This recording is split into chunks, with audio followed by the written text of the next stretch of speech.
함께 읽으실 하나님 말씀은 마태복음 5장 13절부터 16절까지 말씀입니다.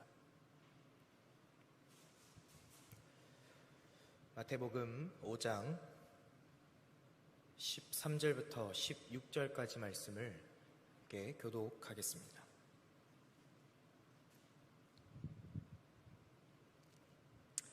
찾으셨으면 함께 교독하겠습니다. 너희는 세상의 소금이니 소금이 만일 그 맛을 잃으면 무엇으로 짜게 하리요? 후에는 아무 쓸데없어 다만 밖에 버려져 사람에게 밟힐 뿐이니라. 너희는 세상의 빛이라. 산 위에 있는 동네가 숨겨지지 못할 것이요. 사람이 등불을 켜서 말 아래에 두지 아니하고 등경 위에 두나니 이러므로 집안 모든 사람에게 비치느니라. 이같이 너희 빛이 사람 앞에 비치게 하고 그들로 너희 착한 행실을 보고 하늘에 계신 너희 아버지께 영광을 돌리게 하라. 아멘. 할렐루야. 오늘도 주님 전에 나와서 또 각자의 처소에서 온라인으로 함께 예배하고 있는 우리 모든 청춘들을 주님의 이름으로 환영하고 축복합니다. 우리 옆에 있는 분들과 인사하겠습니다. 환영합니다. 축복합니다.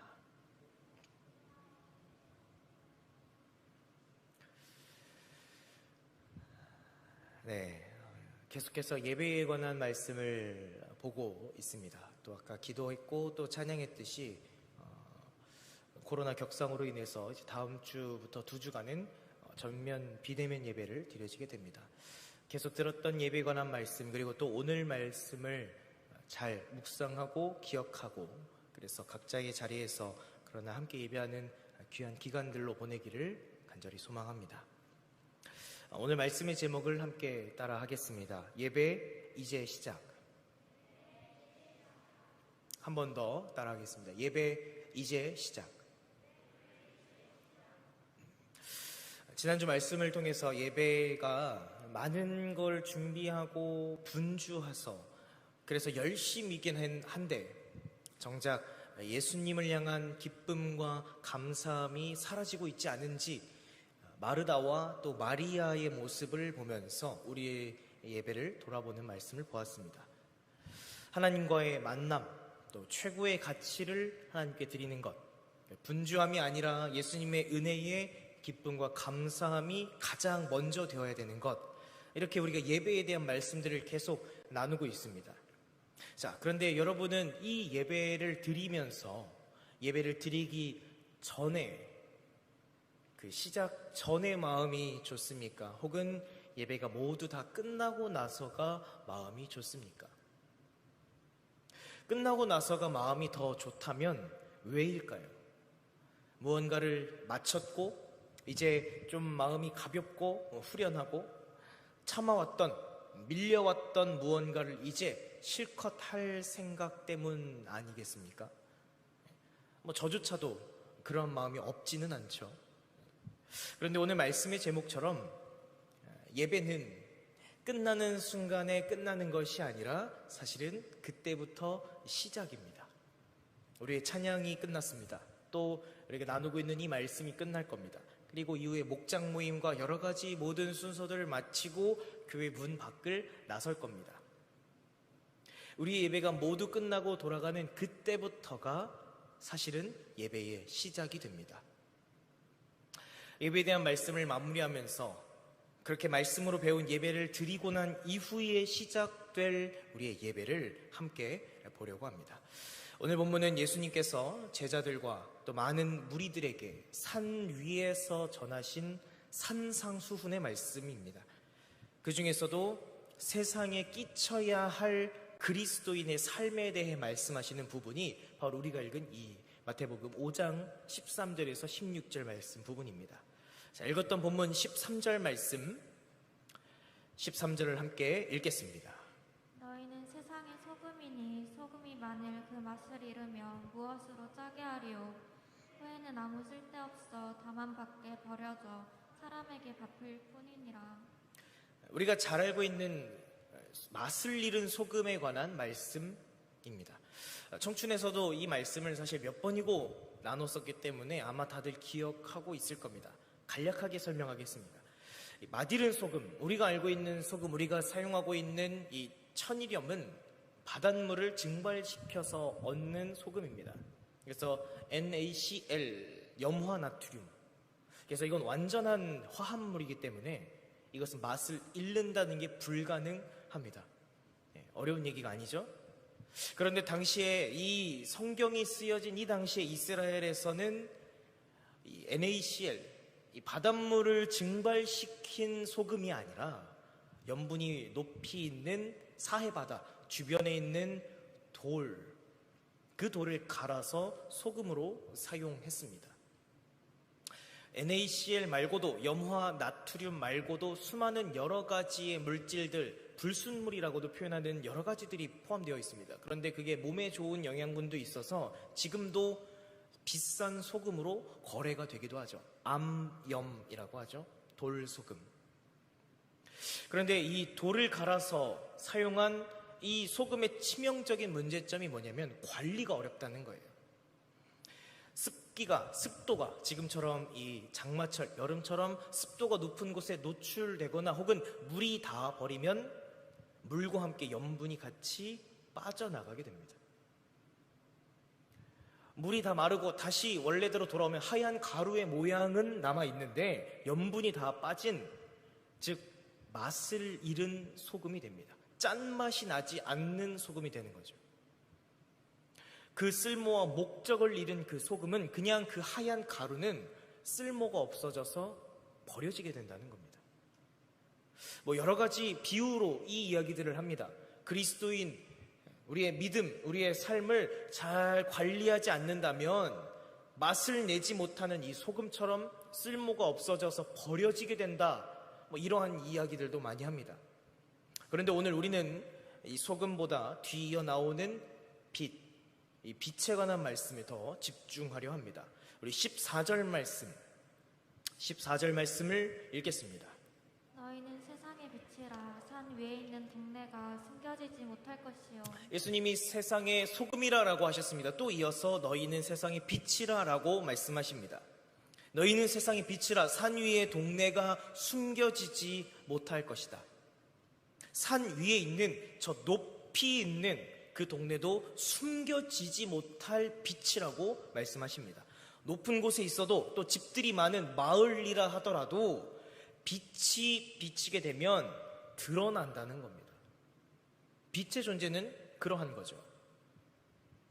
예수님께서는 이 말씀을 산상수훈, 산 위에서 예수님을 따라온 수많은 무리들에게, 특히 예수님을 믿고 예수님을 따르는 제자라고 하는 이들에게 너희는 세상의 빛이다 라고 말씀하십니다.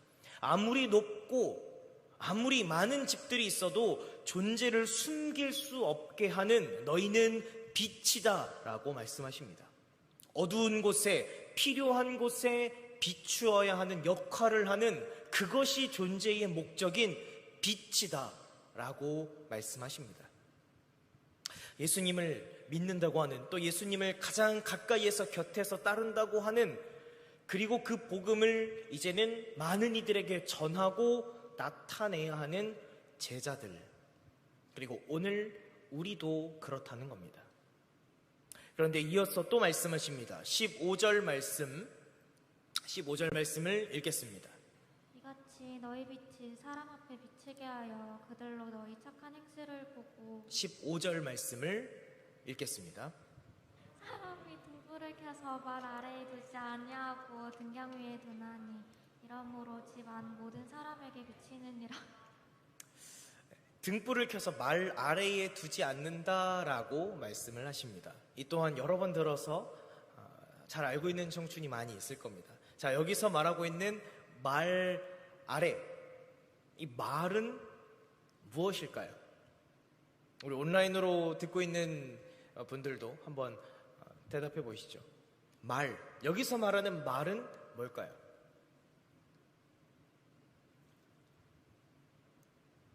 아무도 기억 못하고 있나요? 이게 뭐죠?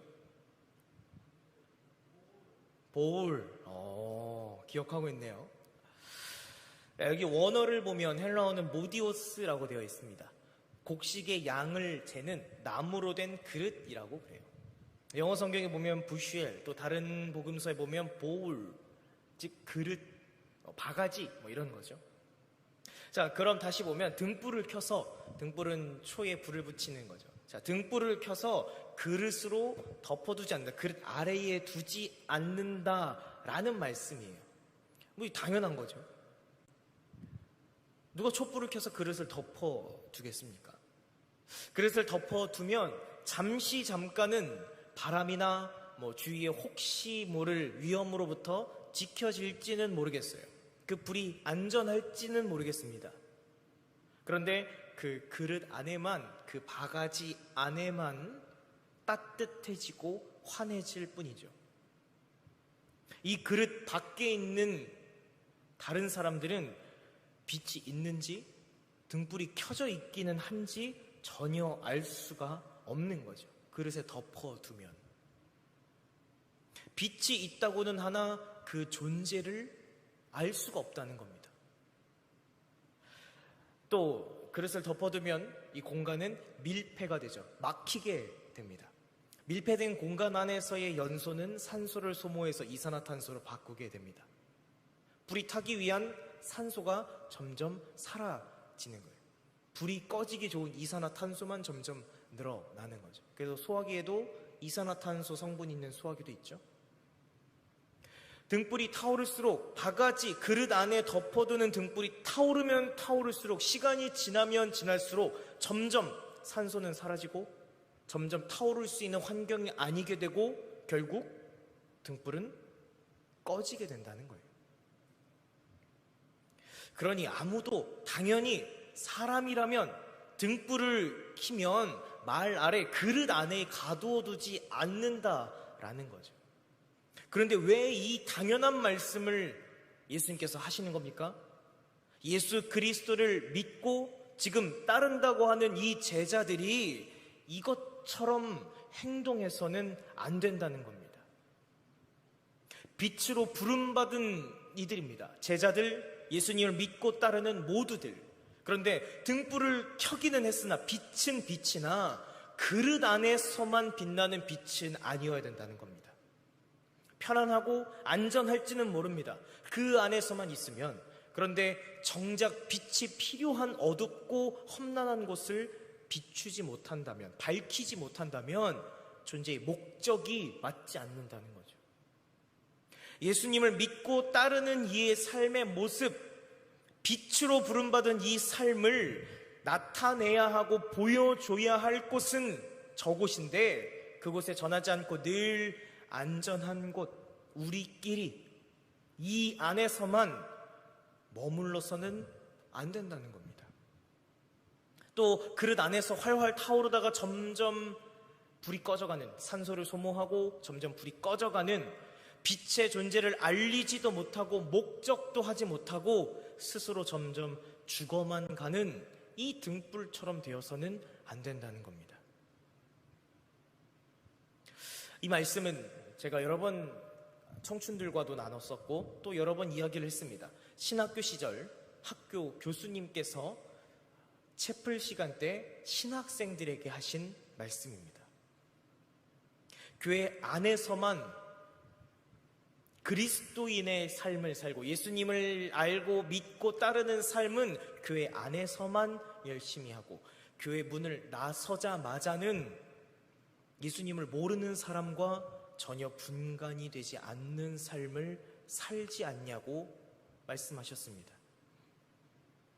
교회 문을 나가면, 예배가 끝나면 예수님의 사랑을 모르는 사람들과 똑같이 분노하고 화내고 욕하고 이기적이고 절대 배려하지 않고 희생하지 않으려 하는 삶, 그러한 삶을 살고 있지 않냐고 말씀하십니다. 그러면서 교수님이 말씀하셨습니다. 제발 교회 안에서 실수해라. 제발 교회 안에서 부족하고 연약한 모습을 차라리 보여라. 그리고 교회 밖으로 나가면서부터는 정신 차리고 집중해서 누구보다 열심히 착실하게 최선을 다해서 선한 삶을 살라고 말씀하셨습니다. 이게 빛으로 부름받은 그리스도인으로서의 삶이라는 겁니다. 사랑하는 청춘 여러분, 우리가 계속해서 말씀으로 나눈 교회 안에서 드려지는 하나님을 향한 예배, 또 예수님의 은혜의 기쁨과 감사로 드리고 우리에게 쉼과 회복이 되어지는 이 예배. 그런데 이 예배는 이 시간이 끝나고 모든 순서가 다 끝나고 교회 문 밖을 나서면서는 끝나는 게 아닙니다. 오히려 교회 문 밖을 나서면서부터 시작되는 우리의 삶의 예배가 있습니다. 빛으로 부름받은 우리가 그리스도를 믿고 따르는 삶의 모습, 우리가 교회 안에서는 그렇게 서로 사랑해야 한다고, 서로 배려해야 한다고, 그렇게 하는 그 모습을 오히려 밖에 나가서부터 더 힘써야 하는 삶의 예배가 있다는 겁니다. 그리고 그 예배는 예배와 끝나는 동시에 끝나는 게 아니라 이제 시작이라는 겁니다. 이전에 청소년 시절에 제가 자주 가던 캠프 형태의 우리 청소년 수련회가 있었습니다. 여기 있는 청춘들도 가봤는지 모르겠는데 징검다리라는 수련회가 있었습니다.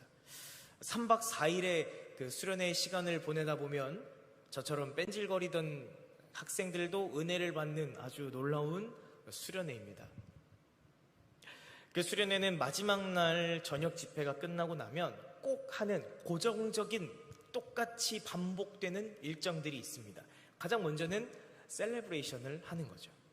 제가 거기서 셀레브레이션을 경험했기 때문에 또 여러분들에게도 권할 수 있는 거죠. 기쁨과 감사의 찬양의 축제를 벌입니다. 그리고 마지막 집으로 돌아가기 전에 드려지는 폐회 예배, 이 예배 때 꼭 하는 결단이 있습니다. 집으로 돌아가면, 부모님을 만나면, 학교에서 친구들을 만나면 분명히 수련회를 오기 전과는 다른 삶을 살자. 은혜 받은 자로서의 삶의 모습을 가정, 학교의 친구들, 학원, 그곳에서 보이자. 왜 이걸 매 캠프마다 똑같이 반복하는 고정적인 일정이냐면, 이렇게 결심하고 결단하고 만반의 준비를 하고 돌아가도 이건 굉장히 어려운 일이기 때문입니다. 수련회에서 많은 은혜를 받습니다. 우리의 예배를 통해 많은 은혜를 경험합니다. 기쁨과 감사의 찬양의 축제를 벌이고 이제 하나님 뜻대로 살 수만 있을 것 같습니다. 그리고 집에 돌아가니 나의 가정은 똑같은 모습입니다. 똑같은 어려움으로, 똑같은 문제로 나에게 다시 다가옵니다. 나의 학교, 나의 인간관계도 여전히 문제투성입니다. 내가 은혜를 받고 나면 모든 게 변할 수 있을 줄 알았는데 놀랍게도 그 문제와 어려움들은 전혀 해결되지 않은 채 우리를 기다리고 있습니다. 그러나 달라진 것은 은혜를 받은 우리입니다. 수련회를 통해, 우리의 예배를 통해 기쁨과 감사를 경험한 건 우리입니다. 그러니 똑같은 상황과 환경, 반복되는 문제와 어려움 속에서 이제는 달라진 삶을 살 수 있다는 것입니다. 그것을 나타내고 보여줌으로써 그리스도의 은혜가 얼마나 크고 놀라운지를 그 모든 사람에게 깨닫게 할 수 있다는 것입니다. 수련회가 끝나고 집으로 돌아가면 이제 시작되는 삶의 예배가 분명히 있다는 것입니다. 다시 한번 읽었던 말씀, 15절 말씀, 15절 말씀을 읽겠습니다. 사람이 등불을 켜서 말 아래에 두지 아니하고 등경 위에 두나니 이러므로 집안 모든 사람에게 비치느니라. 말 아래에 두지 아니하고 등경 위에 둔다고 말씀합니다. 등경은 초를 두는 받침대 혹은 또 유리로 된 초를 두는 받침대를 이야기합니다. 초의 연약한 빛이 더 멀리, 더 넓게 퍼지게 하는 거죠. 예수 그리스도를 믿는 이로서의 삶의 모습을 교회 안에만 가두어 두는 게 아니라 더 멀리, 더 넓게 퍼지게 해야 한다는 겁니다. 그래서 모든 사람에게 비치게 해야 한다는 것입니다. 마지막 16절 말씀 읽겠습니다. 이같이 너희 빛이 사람 앞에 비치게 하여 그들로 너희 착한 행실을 보고 하늘에 계신 너희 아버지께 영광을 돌리게 하라. 모든 사람에게 비치는 빛이 되어서 교회 안에만 아니라 교회 문을 나서는 그곳 어디에서도 착한 행실을 그들에게 보여서 누구보다 열심이고 착실하고 배려하고 희생하는 그 삶의 모습을 보여줌으로써 하나님을 모르는 이들이 하나님의 살아계심을 알게 되고 하나님께 영광을 돌리게 해야 한다는 겁니다. 말로 잘 설명하고 열심히 전하는 것뿐 아니라 복음은 그렇게 나타내며 전해야 한다는 것입니다. 그런 저와 여러분의 삶의 예배가 끝나고 나아가서부터 시작되는 그 예배가 될 수 있기를 간절히 소망합니다. 그런데 혹시 나는 아직 그 정도 수준은 아니니까, 나는 아직 교회 나온 지 얼마 되지 않았고, 예수님 믿은 지 얼마 되지 않았고, 나는 아직 좀 믿음이 연약하니까 그 정도는 아니겠지라는 생각이 혹시 있으십니까? 14절 말씀을 다시 한번 읽겠습니다. 너희는 세상의 빛이라. 산 위에 있는 동네가 숨겨지지 못할 것이요. 13절에서도 말씀하셨습니다. 너희는 세상의 소금이라. 14절에서도 말씀하십니다. 너희는 세상의 빛이라. 너희는 세상의 소금이 되어야 한다. 너희는 세상의 빛이 되어야 한다가 아닙니다. 너희는 이미 세상의 빛과 소금이라 라고 말씀하십니다. 그리스도를 믿어 은혜로 말미암아 구원을 얻은 예수님을 믿고 있는 우리 모두는 이미 빛과 소금으로 부름을 받았다는 것입니다. 그렇다면 말 아래의 등불이 되느냐, 등경 위의 등불이 되느냐의 차이인 겁니다. 우리 모두는 빛입니다. 그렇다면 언제까지 교회 안에서만 있는 빛, 이 예배를 마치자마자 나가서는 누구도 내가 그리스도임을 알아채지 못하는 빛이 되느냐, 아니면 교회 안에서 예배를 마치고 그 은혜를 가지고 밖에 나가 삶의 자리에서 믿는 이로서의 삶의 모습을 보이는 빛이 되느냐의 차이입니다. 말씀을 마무리하려고 합니다.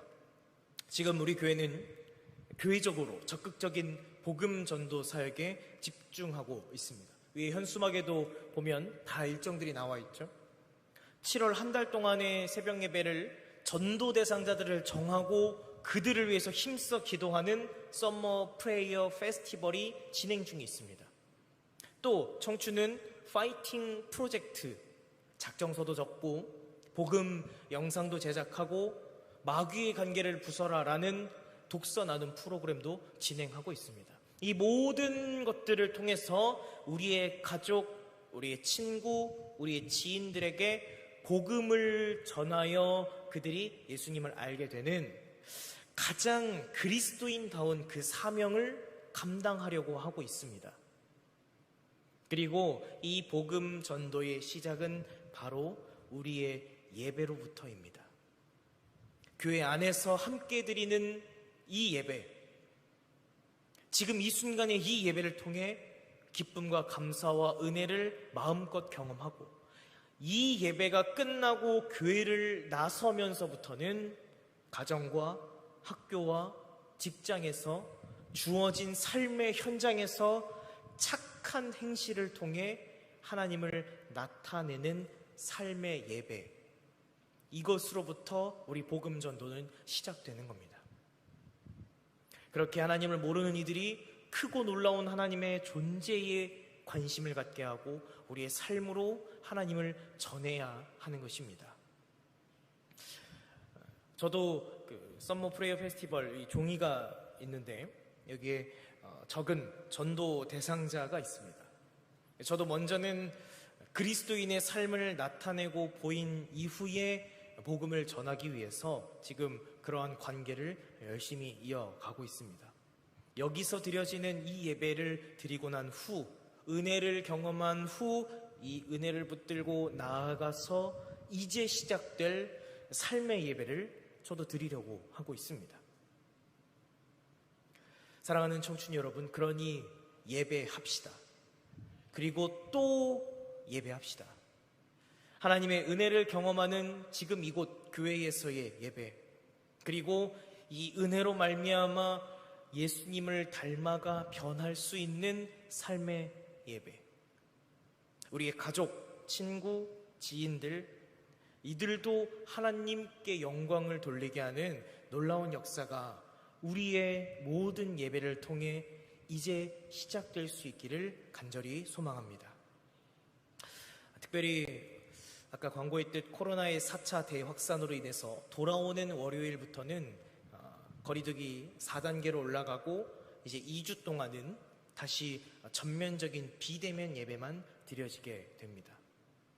각자의 자리에서 그러나 함께 예배하는 우리 모든 청춘들이 되어서 또 각자의 가정, 각자의 처소에서 드려지는 그 예배의 모습들을 통해서 또 이제는 그 예배를 통해 그리스도를 믿는 삶의 모습을 통해서 이 기간에 2주 동안의 시간 동안 오히려 복음을 나타내며 전할 수 있는 기회가 되기를 소망합니다. 그리고 2주 후 혹은 더 긴 시간 이후에 다시 이 성전에서 모여 예배하는 그날, 삶의 예배로 인한 복음의 열매를 가지고 기쁨과 감사함으로 다시 만날 수 있는 우리 모두가 되기를 주님의 이름으로 축복합니다. 함께 찬양하겠습니다.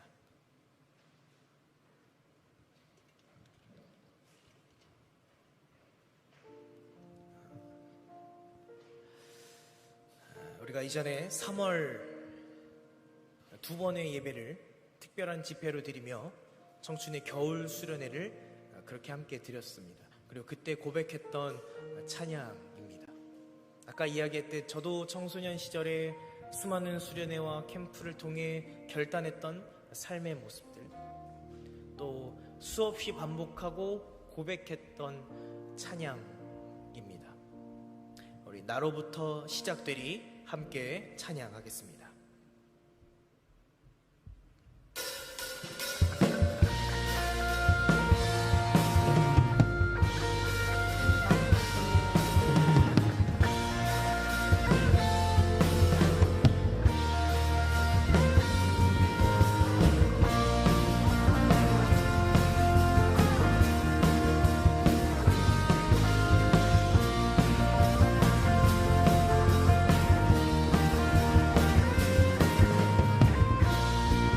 높은 하늘 위로, 저 높은 하늘 위로 맑은 태양 떠오르듯이 날 주저앉지 않으리.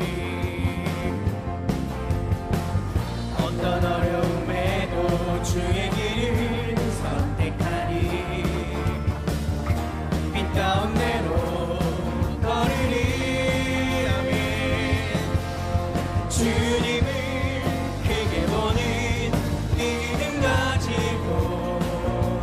세상에 나타내리라. 놀라운 주의 사랑을, 주의 품을 안고 일어나리라. 선한 능력으로 일어나리라. 이 땅의 부흥과 회복은 바로 나로부터 시작되리. 주의 품을 안고 일어나리라. 선한 능력으로 일어나리라. 이 땅의 부흥과 회복은 바로 나로부터 시작되리.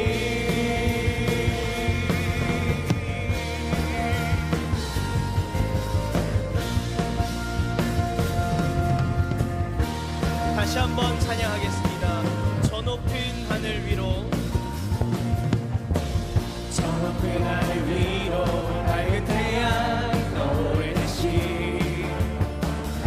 날 주저앉지 않으리. 어떤 어려움에도 주의 길을 빛 가운데로 걸으리. 빛 가운데로 걸으리. 아멘. 주님을 크게 보는 믿음 가지고 세상에 나타내리라. 세상에 나타내리라. 놀라운 주의 사랑을,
부흥과 회복이 바로 주의 꿈을 안고 주의 꿈을 안고 일어나리라. 선한 능력으로 일어나리라. 이 땅의 부흥 바로 나로부터 주의 꿈을 안고 주의 꿈을 안고 일어나리라. 선한 능력으로 일어나리라. 이 땅의 부흥과 회복이 바로 나로부터 시작되리.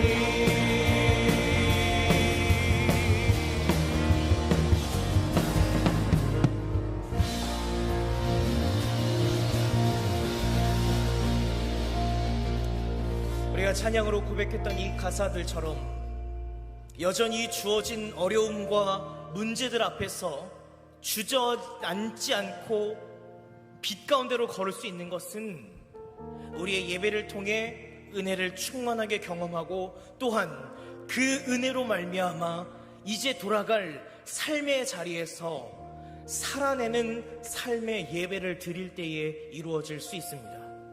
예수님께서는 우리를 세상의 빛이라고 말씀하십니다. 말 아래에 두는 빛의 존재를 가두어 두고 점점 생명력을 잃어가는 빛이 아니라 더 멀리 더 넓게 빛이 필요한, 때로는 험난하고 때로는 어두운 곳을 비출 수 있는 등불이 되어야 한다고 말씀하십니다. 이 시간 기도할 때에 예수님, 그러니 이제 시작되는 우리의 삶의 예배를 드리게 하여 주옵소서. 교회 안에서의 예배, 또 교회를 나서면서부터 이제 시작될 그 모든 예배를 드리게 하여 주옵소서. 특별히 비대면으로 예배하는 이 기간에 오히려 복음을 전하며 나타내어 열매를 맺는 기간이 되게 하여 주옵소서. 이 땅의 부흥과 회복이 우리의 삶의 예배로부터 시작되게 하여 주옵소서. 시간 주님의 이름을 한번 크게 부르고 함께 기도하겠습니다. 주여,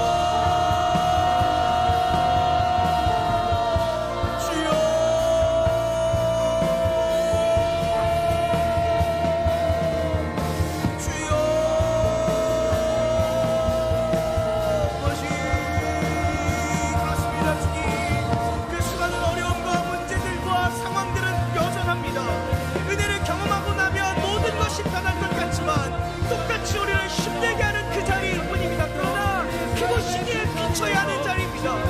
언제까지 등불 아래, 말 아래에 두는 등불이 아니라 우리끼리만 교회 안에서 비추는 빛이 아니라 등경 위에도 더 멀리 더 넓게 비춰야 하는 그 빛이 되어야 합니다. 주님, 우리가 그렇게 되는 빛이 되게 하여 주옵소서. 주님, 우리의 예배가 그렇게 되게 하여 주옵소서.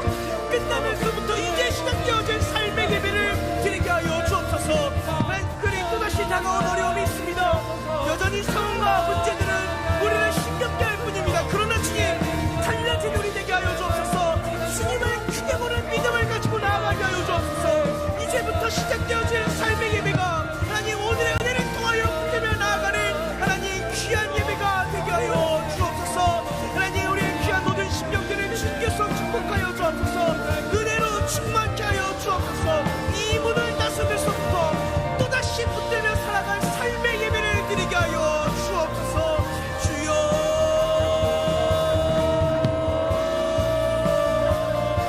주여, 하나님, 귀한 그 삶을 통하여 감사의 복음의 열매가 맺어지는 놀라운 은혜와 역사가 있게 하여 주옵소서. 다시 모여 예배하는 그날에 하나님 기쁨 가득하여 나올 수 있는 하나님의 놀라운 인도하심이 있었다고 나눌 수 있는 하나님, 우리의 넘치는 고백들이 있게 하여 주옵소서. 하나님, 어려움을 통하여 또다시 성장하여지며 성숙하여 주며 더 주님을 바라볼 수 있는 귀한 시간들 되게 하여 주옵소서. 주님, 하여 주옵소서.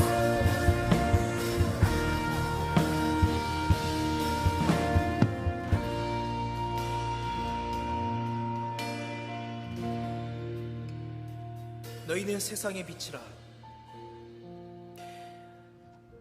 예수님을 믿고 따른다고 하는, 예수님의 제자 된다고 하는, 그리고 그리스도인이라고 하는 우리들에게 주님께서는 빛이 되라고가 아니라 이미 너희는 빛이라고 말씀하십니다. 그러니 말 아래에 두는 빛이 아니라, 그릇으로 가두어두는 등불이 아니라 등경 위에 두어 더 멀리 더 넓게 모든 사람에게 비치는 등불이 되라고 말씀하십니다. 주님, 교회 안에서만, 안전하고 편안한 곳에서만, 우리끼리만 마음껏 믿는 삶을 나타내며 복음을 나타내는, 그러나 정작 교회 밖에서는 예수님을 모르는 이들과 별반 다르지 않은 그러한 우리의 연약한 삶의 모습들을 돌아봅니다. 등경 위에 빛이 되라고 말씀하셨지만 어느새 말아래에, 그릇 안에 가두어두는 빛이 되어가고 있는 우리의 연약함을 바라봅니다. 그러니 주님, 이 순간에 이 예배를 통하여 주의 은혜를 경험케 하시고, 이제 교회를 나서면서부터 삶의 자리에서 시작되어질 그 예배를 또한 살아내게 하여 주옵소서. 특별히 코로나로 인해 또다시 전면적으로 비대면 예배를 드려야 하는 상황이 다가옵니다. 은혜를 받으면 변할 줄 알았는데, 열심히 하나님을 예배하면 문제들도 해결될 줄 알았는데, 놀랍게도 똑같이 반복되며 우리에게 다가오는 삶의 어려움과 문제들입니다. 그러나 주님, 이제는 달라진 우리가 되게 하여 주옵소서. 똑같은 어려움 속에 그러나 달라진 삶을 살아내는 저희들 되게 하여 주옵소서. 이 기간을 통하여 복음으로 살아내며 복음을 나타내며 전하며 우리의 귀한 가족과 친구와 지인들에게 그렇게 복음을 나타내었다고, 그래서 감사의 열매를 맺었다고 말하며 다시 돌아올 수 있는 그날이 되게 하여 주옵소서. 오늘도 주님 앞에 나와 예배를 드리며 또한 예배를 마치고 각자의 자리로 돌아갑니다. 이제 시작되어질 삶의 예배를 통해 복음대로 살아내며 나타내는 귀한 삶의 예배를 살아내는 우리의 모든 청춘들이 되게 하여 주옵소서. 사랑이 많으신 예수 그리스도의 이름으로 간절히 기도드렸습니다.